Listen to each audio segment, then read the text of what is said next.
How you guys doing? I'm KerinRealty. Welcome to Real Estate 101 Education. And this video is called The First Step.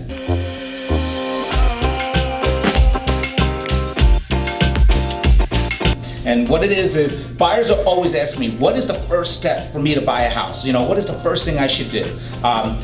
Don't look at a home. This is my personal opinion, what you should exactly do, your first step. You should know how much, first and foremost, you can afford and how much you want to pay a month. And what I'm going to do is just show you a little bit more things that no lender or no one's going to tell you, okay? So first and foremost, this website, usmortgagecalculator.org. It's a really good one, right? I would go in here and I would play around with numbers. So obviously, if you know a neighborhood that you like or you live, you can do your homework and find out the average house and whatnot, what it's going for.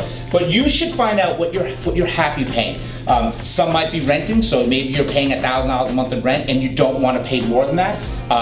Maybe some of you live at home and you save up money, you really don't know what you want to pay. You know, this will be a really good lesson so you can fill in all the blanks. So the first step, find out first off how much you want to pay, and then talk to a lender to see how much the bank will lend you, so how much you can afford, credit and whatnot. So let's go back to US Mortgage Calculator.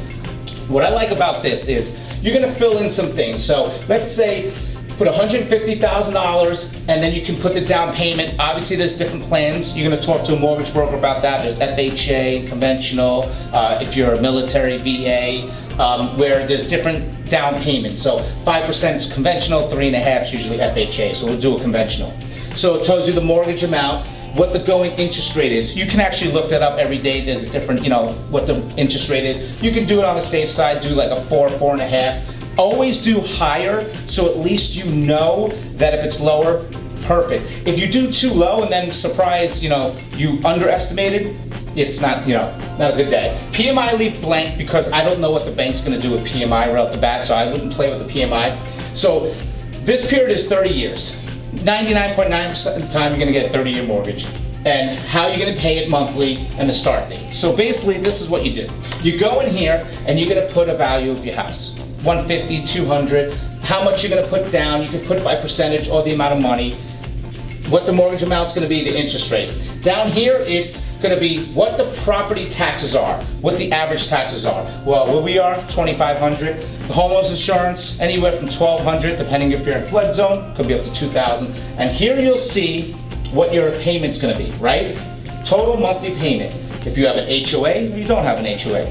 This is really, really good because now at least you kind of see where you stand. Like if you're saying, oh, that's not bad at all, then you put up the home value to 200 or 250. You can play with the numbers so at least you know where you stand. But again, this is what no one's gonna tell you. This is not including your cable, your electric. How much groceries do you buy a month? Do you go out a lot? What about your car payment? You have to make sure you put that into play. You have to say this plus this. Because at the end of the day, $1,000 or $1,500 might not be a lot, but you're not realizing, oh, well, I do have a car payment, I do have a credit card payment, groceries, electric, the whole nine. So I would always have what you have and then add it on top of what these calculators say. At the end of the day, whatever you're happy with, awesome. Then go to a lender and explain to them, I'm happy with this. This is where I want to stay at. What do I have to do? Is my credit good enough? Have you had your taxes done correctly? Do you have proof of it? These are different questions that the bank's going to need, but at least you know where you stand. So what is the first thing you should do when thinking about buying a home?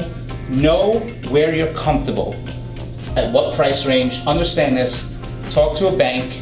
And then that would be my first step. If you have any questions, please contact me anytime. You can call me, shoot me an email, or send me a message on Facebook.